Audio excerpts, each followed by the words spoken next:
I retired from sport in April, so Okay. I'm in a retired sport. But I'll tell you what we did because I did do it for 15 years. So, um, I we actually right now. So I know I'm going to say Canadian Celsius, but it's actually 6 degrees here, so it's above zero.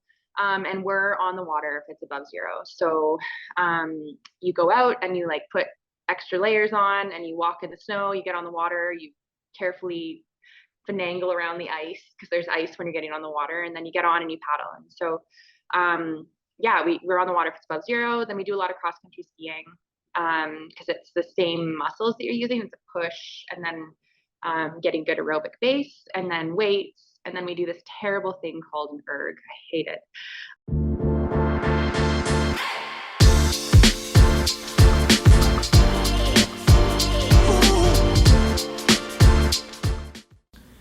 Did you know that we each lose a different amount of electrolytes in our sweat, largely based on our genetics?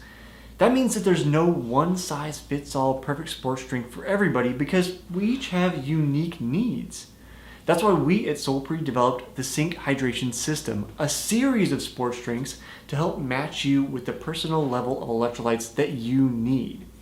If you'd like us to help you match with your perfect sports drink, go to solpre.com/hydration-quiz. That's solpre.com/hydration-quiz. Welcome to the Smart Athlete Podcast. I'm your host, Jesse Funk. My guest today represented Canada in the Tokyo Olympics in the sport of canoe slalom.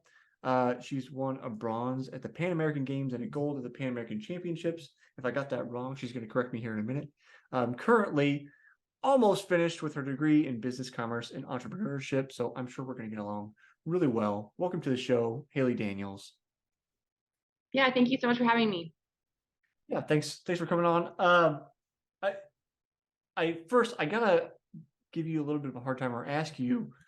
So for anybody who has Instagram, wants to get on Instagram, you can check her out, Haley Dansky. It's Haley Danski. My question is, how do you deal with living in such a beautiful place? Like, how does that? I feel like that's got to be crushing on the soul just to have such like beautiful scenery around you all the time. I mean, I live here for that reason, for sure. No, I live in a mountain town called Canmore, Alberta. It's just outside of the city of Calgary, where the 1988 Olympics were. And yeah, I love where I live. It's definitely. I just looked out the window this morning and I got really excited because it's snowing. So we're gonna probably get some snow, which is good. But yeah, I think for me, I get excited to be in the mountains, and that's what I do all the time. So it's a natural fit for me to live here. It's I know when I got on your screen, I was like, I feel like where you live, I was just like, this is what Instagram is built around. Is just like you just go just go outside, go like, it's gorgeous. Like I live in this weird like hot cold paradise that like has all the things, I guess. So I Hmm. had to give you a hard time about it. But that does make me wonder. Um, if I mean you're primarily water-based sport. So what are you doing in the wintertime? Or I mean, I think I saw some pictures of you on the ice. Like, how are you getting out to train when it's too cold to actually have liquid water on, to be on? So I retired from sport in April, so Okay. I'm in a retired sport. But I'll tell you what we did because I did do it for 15 years. So um, I we actually right now. So I know I'm going to say Canadian Celsius, but it's actually 6 degrees here, so it's above zero. And we're on the water if it's above zero. So you go out and you like put extra layers on, and you walk in the snow. You get on the water. You carefully finagle around the ice because there's ice when you're getting on the water, and then you get on and you paddle. And so, yeah, we're on the water if it's above zero. Then we do a lot of cross country skiing because it's the same muscles that you're using. It's a push, and then getting good aerobic base, and then weights. And then we do this terrible thing called an erg. I hate it.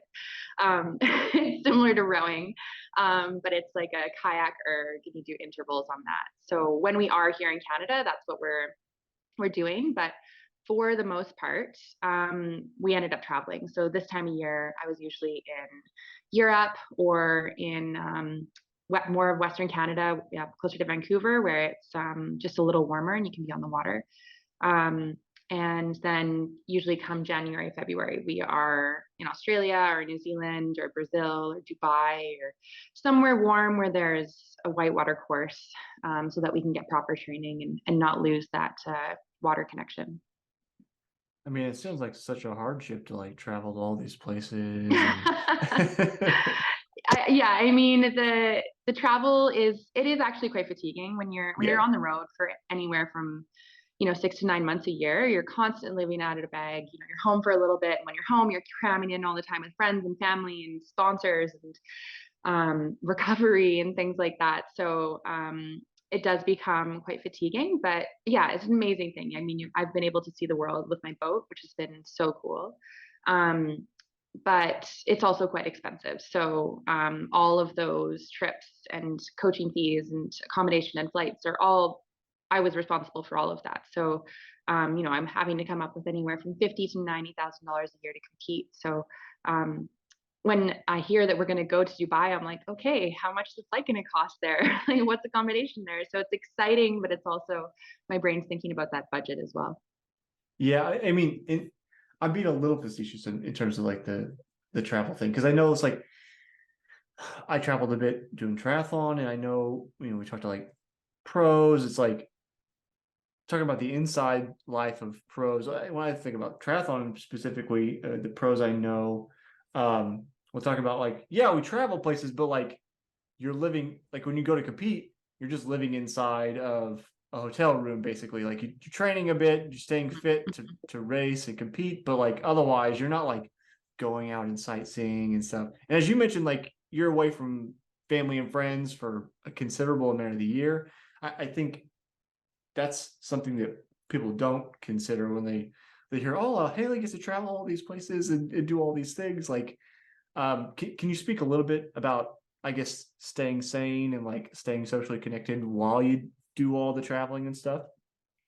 Yeah, absolutely. I think, like you said, like although we're in these awesome places, for the majority, we're at the course and then whatever our accommodation is, because we need to get that proper recovery. And you're training anywhere, like on a training camp, you're training like 2 to 3 times a day, 6 days of the week, right? So it's like you don't really have a lot of time to go see things. So on our days off, we try to do some tourist things.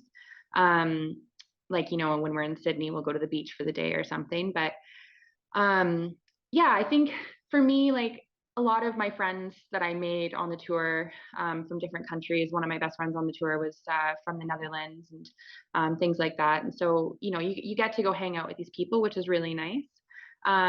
But it's still not your friends and family that you grew up with and that you've built a community with at home. So I had to develop a lot of different tools to kind of just get over my homesick, I guess. um, and so, yeah, I would schedule calls with friends and family like pretty often. I did a lot of journaling as well. So just writing down when I was sad or frustrated, and kind of storing those thoughts on paper instead of rehashing them in my brain over and over and over again. And something that I picked up in the latter half of my career was doing drawing. So this was more, I needed to do something that I was recovering and I wanted to still be creative, but I could really do something that allowed me to just be creative and be in my hotel room, but not feel like FOMO that I couldn't go outside. So yeah, I would write different, or I would draw different things, and hopefully it would create these cool drawing landscapes. And is that something that like, are you continuing it, or is it just like this is my activity I do when I'm like stuck up? Yeah, I mean, I figured out this thing through drawing, which is quite peculiar, but I'm not great with structure. I really like creating my own structure. And so what drawing allowed me to do is draw structure, but then I could color within my own lines, which I thought was quite cool. I hate coloring books, but I love drawing. So it's kind of a funny thing. But yeah, I do it all the time. I mean, as we said earlier, like I have the mountains around me. That's my favorite thing to draw. So um, when I have a day off, like today, for example, I have a day off. Probably won't be doing some drawing because I have some other things I need to attend to, but I love just going and sitting somewhere on a hill with a beautiful view and drawing what's in front of me. I think it's maybe it's one of those things where it's like, um, I guess I don't know about you, kind of like your thoughts on this. Sometimes I like to look at like roadblocks as an opportunity or like obstacles as an opportunity, kind of like when COVID shut everything down and just nobody could go anywhere and we're all stuck at home and like, what are we going to do now? Like I use that as an opportunity to get back into a kind of a hobby that I really hadn't pursued in almost a decade, just to be like, I really want to spend some time on this instead of being like, oh, woe is me, like what am I going to do? So I mean, was that the kind of approach you took where you're like, well, I've got all this time, so I might as well put it to use? Yeah, I think when I picked up drawing again, it was actually we were at a training camp in just between Pemberton and Whistler, in BC, and it was there was a really bad smoke from the fires, and we were camping, and my coach got sick. This was before COVID, but he got really sick, and I felt really sad and couldn't really go anywhere because it was so smoky, and so I actually just I drew him a get well card. And I realized how much joy it gave me to draw again, and I did it a lot when I was a kid, and I'd lost it because I was school and sport and all those things. So yeah, exactly. I think I came back to I really love being creative, and then I started realizing also that I'm quite good at it. And so for me, that was just really exciting and nice to be able to just continue to create and add color and pictures and things like that. So I want to back up a little bit, because one of the things I want to ask you more about is, or maybe we're continuing, I guess, is just like the life of an Olympian, the life of training as a professional. Like you touched on just the expense every year that you've got to come up with just to Mm-hmm. compete. I mean, a lot of people, you said, I think the figures you said were like $50 to $90,000. I'm going to assume Canadian, but it's roughly equivalent to USD. It'd be slightly less, but for all intents and purposes, let's just go with that. So I mean that for many people, that's a yearly salary they have to come up with, Yeah, that I'm at a, spending. right, at a normal job that you're Yeah. spending. So, you know, can you take me through, I guess, a few things, fundraising, how do you pay for it? And then, what did kind of day to day or week to week, month to month, how did that training schedule kind of get put together? Hmm. Well, I'll talk to the fundraising first, and then I'll talk to the training because they correlate, but they're definitely different. So when it came to fundraising, I kind of had to reinvent the wheel a little bit because there's not really a solid foundation for athletes and sponsorships and fundraising. So I put together like a personal brand that talks to outdoor adventure, gender equality because of my sport, and fighting for gender equality in my sport, and then um, also plant-based diet. So I eat a plant-based diet. So I kind of that was the sponsors that I targeted in relation to that in my branding. And then I built my own website and within social media, I tried to talk about those things. Um, and then was able to get some amazing sponsors like Subaru, Mountain Equipment Co-op, which is like REI in the States, grocery store Save On Foods, a lake community that was close to me called Harmony.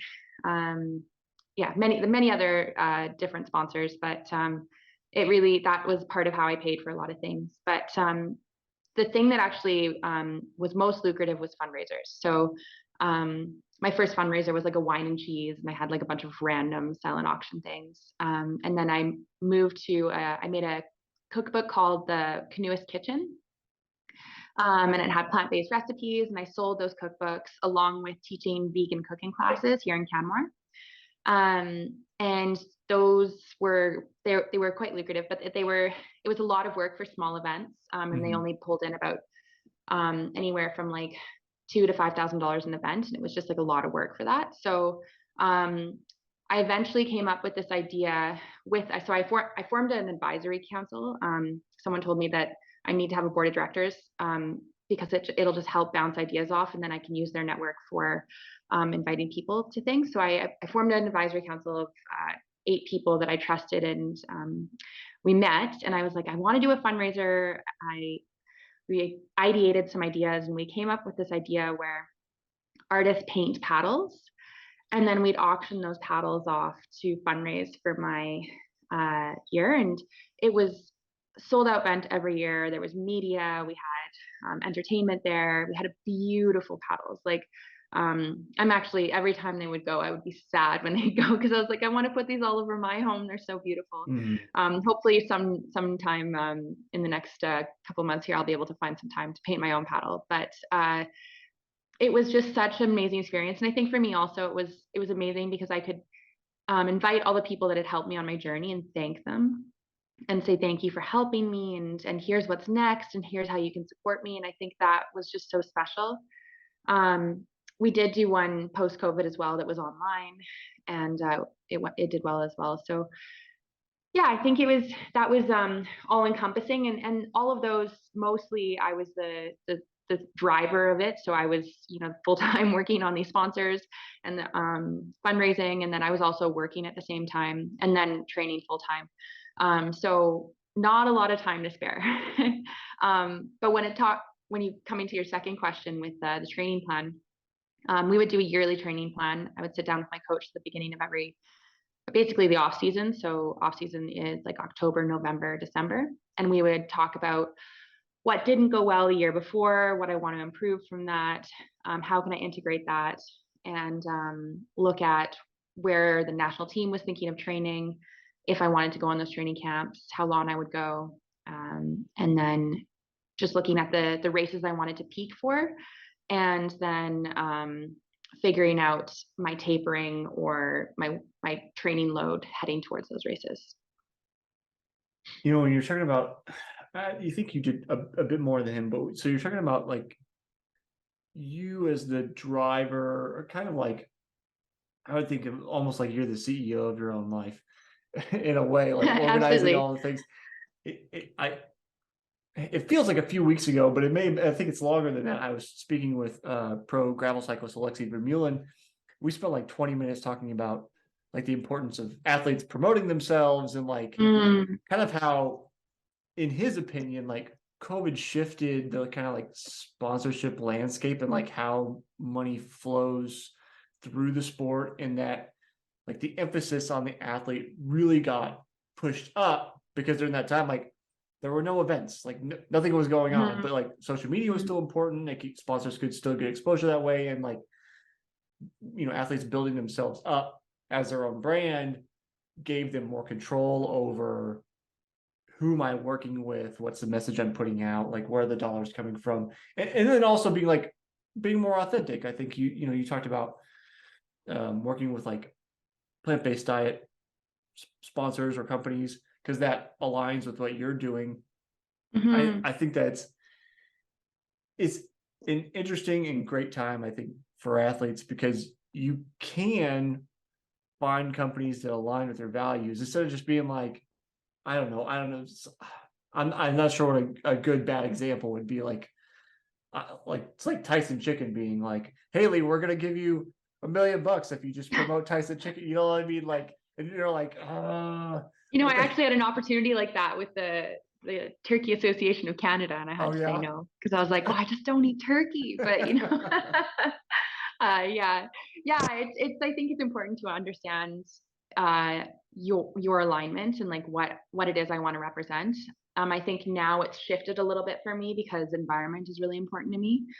But I think that it is a huge opportunity with COVID, but it was also hard at the same time. I think you had to really lean on social media, and I did vlogging for a bit, which just made newsletters easier and things like that. But I mean, as you said, like I was like being an athlete that was looking after your own sponsorships and fundraisers, like it's like being an entrepreneur. Like you have like a million things coming your way all the time, and if you don't do them, like no one's coming. Like you have to do it, right? So there was just sometimes I was flying by the seat of my pants, but yeah, I think there's a huge opportunity with athletes with social media, but it's also a burden as well. I found that a lot of times I would get distracted by it, because I'd be like, oh, I really need to take a picture of me doing this, or oh, this is great content, or oh, I should do this because this, and my brain would always be in that creative space, and I think that excites me, but it would also distract me from training sometimes. And then I'd have these commitments, like with a lot of my sponsors, it was monthly or weekly commitments that I would need to do, and so it would take away from that recovery time off the water.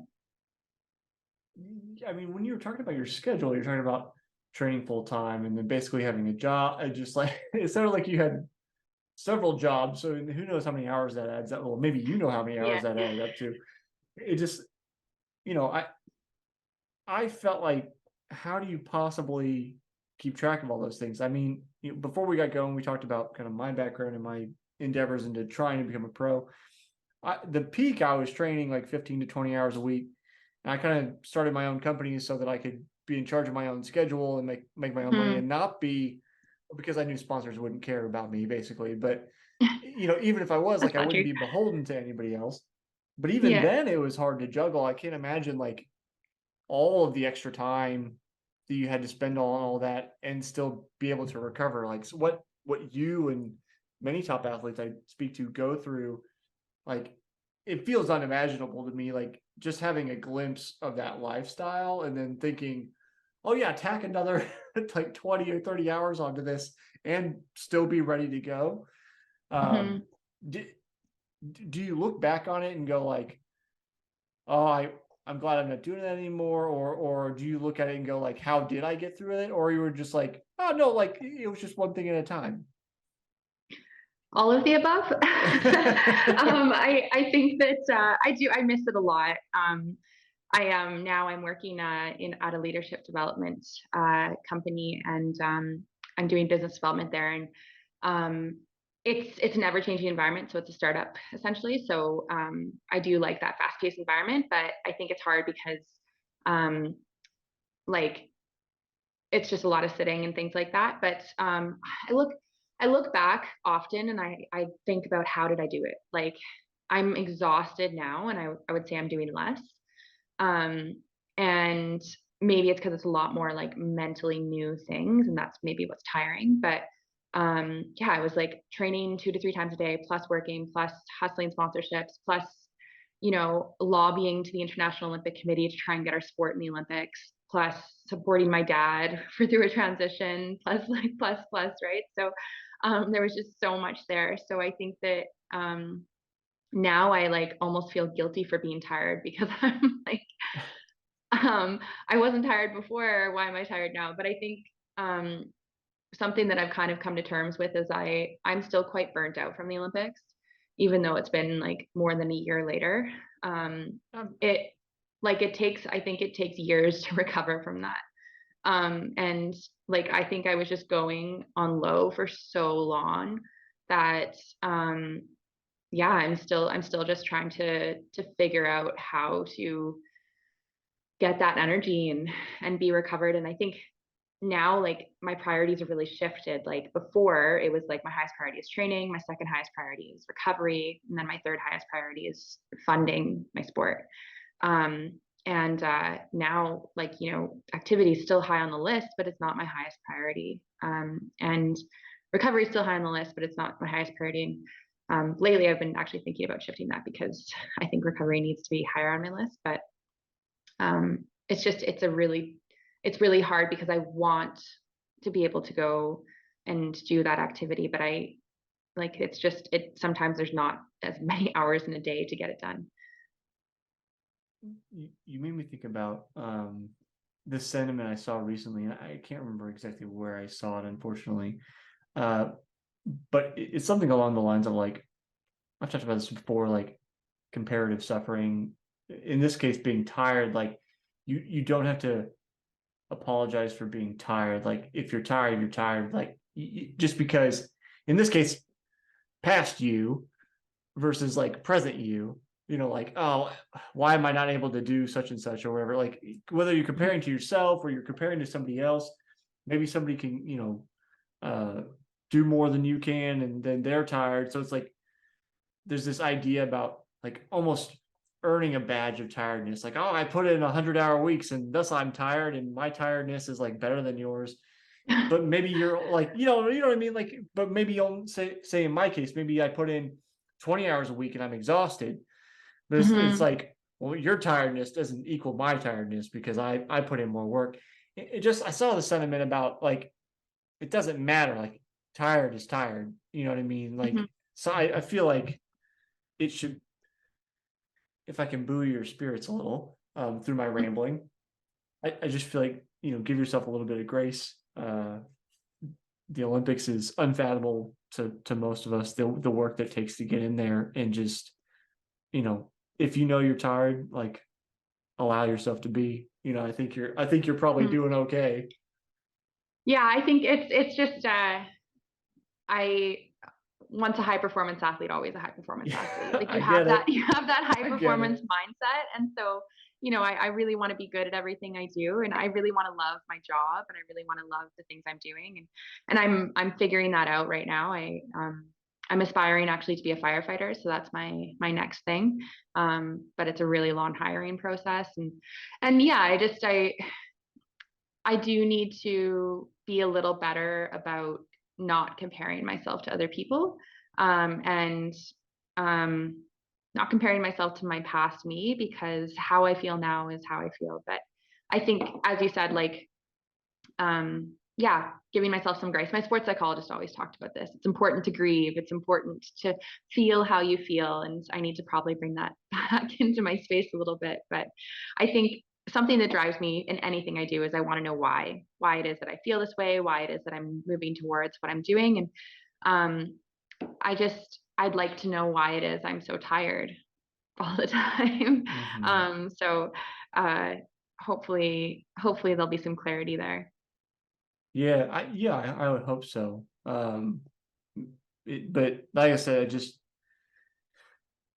you've put in an ungodly amount of work over 15 years, and Mhm. it's like I said, I know we just met, but just, I hope you take that to heart. Just give yourself some grace, because you put in the work, So I dislike seeing people suffer, especially that have, like, I connect with it. It's just that high performance athlete thing. I get it. I really do get it.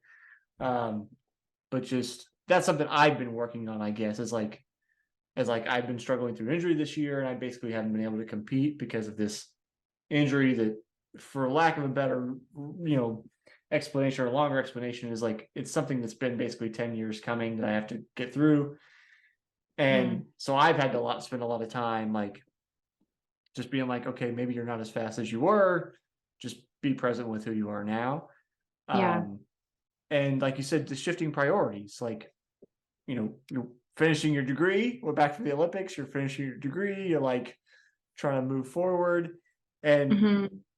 when I talk with anybody, um, any of the high performance guests on the show, the Olympians, the pros, it's like, it's hard to transition away from being at the top and then moving on to something else. Um, I am gonna have to look up her. It's gonna take me a minute. Gosh, why did I just forget her name? Anyway, it'll come to me in a minute. Speaking with a guest about Adriana Nelson from Roll Recovery, episode 166. There we go. Mm. She is still competing as a pro runner in Mhm. her, I don't remember if she's in her late 30s or early 40s now. Um, should be having a baby here shortly, actually. Mm. But talked a lot about like building the off ramp Mm. before you hit the exit, like, and Oh how yeah. a lot of people don't do that and then find themselves in this place of like what now? So it sounds like a Mm. little bit you have been building the off ramp, with your degree, thinking about being a firefighter.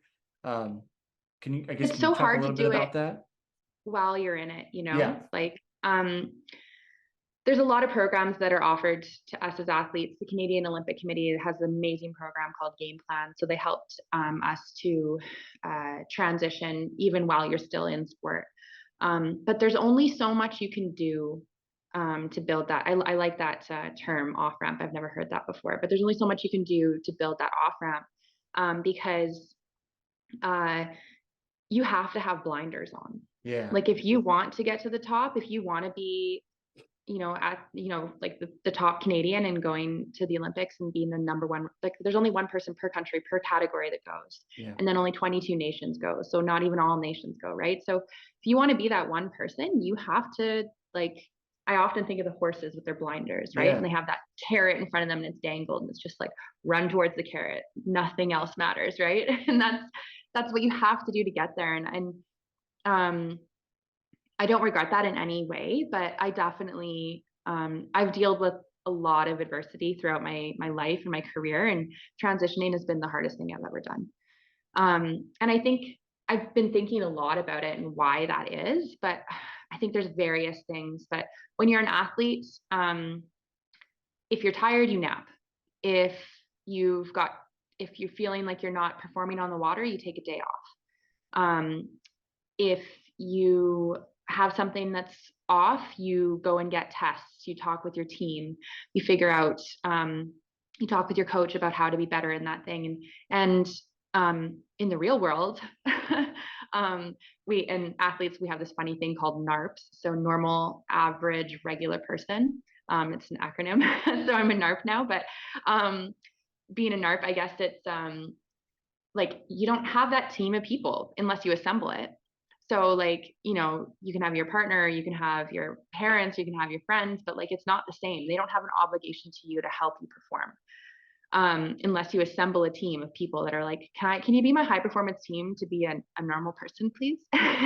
So yeah, I find that there's so many things that I'm uncertain about. Like, should I take this job? Should I take this volunteer opportunity? Should I take a day off? Should I push it here? So I'm still trying to take my high performance mindset and that the things I've learned from being an athlete, but I don't have that team of people that I can rely on to bounce ideas off of. So that's something I've been thinking about a lot lately, is maybe I need to form a team again of coaches in a way that are going to help me with all of the facets that I have currently engaged in.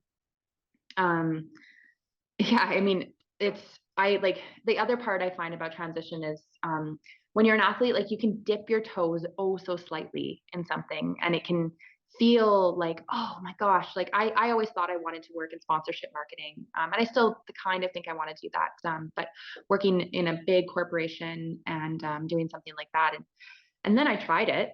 And I was like, this is not what I thought it was going to be. And this is not, and I dipped my toes in it. So I had 1 or 2 days of it a week or something. And I was like, oh, this is going to be so fun. But then when you're doing it for 40 hours a week or 50 hours a week, it's a completely different experience. And so um, there's a huge transition period of figuring out, is this actually what I want to do? And there's so much of me feels behind. A lot of my friends are buying houses and having families and Yeah. getting promoted to director positions, and I'm in an entry level position renting a home in a beautiful place, but I don't have capacity to think about a family for at least a couple years. But um, it yeah, it just makes me feel so behind. And I need to play catch up. But at the same time, I have this amazing career behind me, and there's so many skills that I take from that and I apply to my current life. And I just need to continue to remind myself that although I might not be a director in a company right now, I was at the height of my career at a young age. So There's an analogy I heard a while ago, I think may apply to you. If you think about, um, again, I'm not trying to be preachy. I just trying to offer some like tidbits of things that have helped me as I've seen them over the years. Um, Absolutely. so first, you got to think about like, what do you want in life? Like you wanted the Olympics and you put those blinders on, and then now the blinders are off and there's all the things and you have to decide, there's so many choices. That's the tough Yeah. part. But I guess if I look at you and I think about the kind of person that I think you are, again, we just met, so I'm making assumptions here. Um, like you probably will have a very rich, full, big life. That doesn't necessarily mean like you're a huge celebrity kind of thing, but just like a very fulfilled life because you're high performance, you want to do the things, you're going to go after the things, right? The analogy I heard was about building a house. Mm. And if you say your friends, if they're out and they want to build like a 2-bedroom cottage, well, maybe it only takes a couple of years to build a 2-bedroom cottage. But you, on the other hand, have decided to build a castle. And it's going to have a moat, and it's going to have a drawbridge. And it takes more than 2 years to build a castle. Maybe in 2 years, you only have a turret standing up, and you don't have anywhere to live. And it's windy and drafty. And you're like, why am I living in this drafty little castle? Because it's not even close to done. My friends are all enjoying their little castles. And it's not to demean the people that have 2-bedroom cottages. That's just what they wanted. But Mhm. sometimes when you're going after bigger things, it just takes longer to get there. So if like, you Mhm. step back and you realize, oh, like I I have the ability and the capacity to live a bigger life than a normal average regular person, Yeah. sometimes it takes longer to construct it. So I would encourage you again, just like to try not to feel so behind because you've done this big amazing adventure that most people don't ever even have the opportunity to go on. Well, thank you for that. Yeah, I think I do really like that analogy. I think patience is something that I have been trying to practice lately, and really, really like. I think that's another thing too with transition is like when you're an athlete, like if you want to change something, you change it because it's your life. Like you change that and you have so much autonomy over that. But when you're working for someone or just things outside of sport, there's change takes so much longer because there's approval processes and there's many people involved. And I think that being patient with that process and I like that analogy of being patient with building my moat around my castle, and maybe putting some windows up so it's less drafty. But um, yeah, it's just about continuing to. I heard this analogy once, and it was two skaters that are quite famous in Canada, Tessa Virtue and Scott Moore, I think his last name was, and they talked about how every day, if you put a piece of rice into a container, it might not seem like much every day, but at the end of the year, you can look at that container and it's an entire container full of rice. And you knew you filled it by intentionally putting something in there every single day. And I really love that, and I still love that, and I try to bring one thing a day that can give me joy, but also work towards the goal that I'm working on right now. But yeah, I do a lot of keynote speaking, and that gives me a lot of joy. But I did a talk to some financial planners for RBC last week, and I had a question from a gal in the audience. She said, "So you've been working towards this massive goal, and it's been your goal for 15 years, and then your goal's over." And she's like, "So what's next? What do you do?" I was like, oh my gosh, I'll call you when I figure it out. you know, do you want to give me your number? I have no idea. I mean, um, that's the thing. That's the thing that we struggle with as athletes retiring is what is that next goal? Is there going to be a goal that's ever as big as the Olympics? Who Mhm. knows, right? And is that something that I want? Do I want a goal that's as big as the Olympics in my life? Do I want a couple of goals? Um, that's like a thing that's going to be constantly massaged right now until I kind of have this moment of clarity. But um, it's it's a hard thing. I think right now, personally, I mean, I'm obviously working towards the Calgary Fire Department, but I had this realization that I really um, I miss working with athletes, and I've always been very entrepreneurial. Um, and with sponsorships and fundraising, I realized that I'm actually quite good at it. I've learned a lot, and I just have that mindset of figuring out the gap of how to connect a brand with an athlete or a brand with this. And it's just how my brain works. And I have my capstone project for university coming up here it'll start December and it goes till February.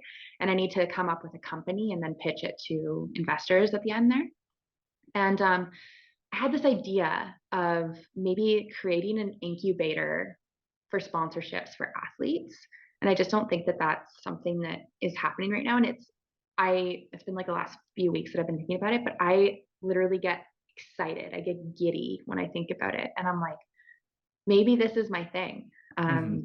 But it took like quite a few months, almost a year, 2 years to figure out maybe I do want to start a company. Maybe I do want to work for myself, like you said, create my own schedule. So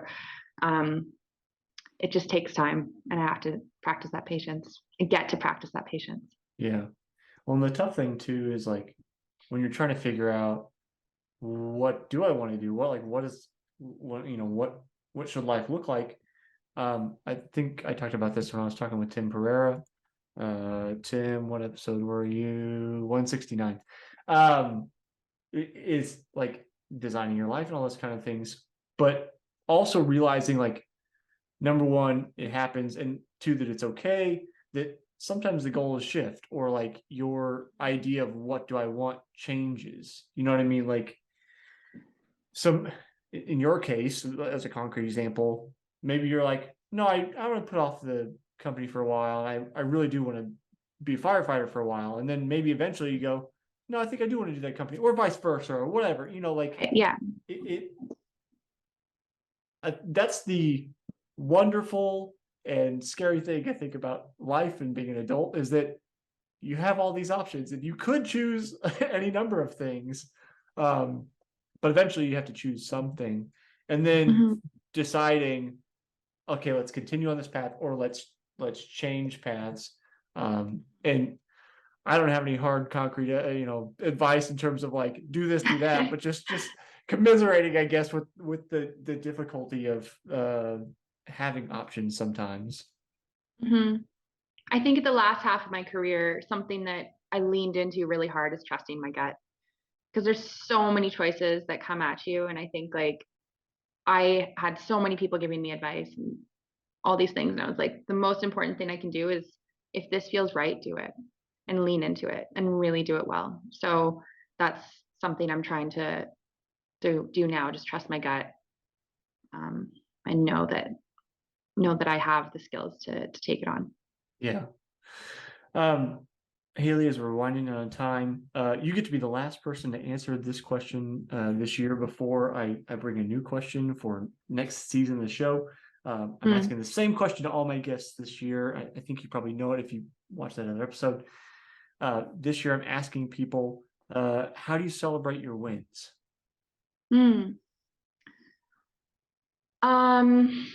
I call my friends and family. I jump up and down with excitement.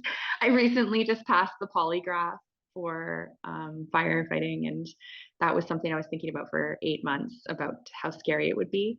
Polygraph is not something that anyone does normally. But you see it in Ocean's 11, but you don't want to go ever. No one ever wants to go do a polygraph. And I found out that I passed, and I literally jumped out of my seat with excitement and danced around my house for like 20 minutes. So yeah, I think for me, celebrating my wins is celebrating with others. That there's no point in winning if you're doing it on your own. That's a great answer. Haley, if people want to get in touch with you, see what you're up to, follow your journey, where can they do that? I would say I'm most active on Instagram. I have a TikTok account that I hardly use. I'm trying to honestly wind down from social media, just because it takes over our brains. But yeah, you can find me on my website, HaleyDaniels.ca, or on Instagram. Awesome. Haley, thanks for hanging out with me. Yeah, thank you.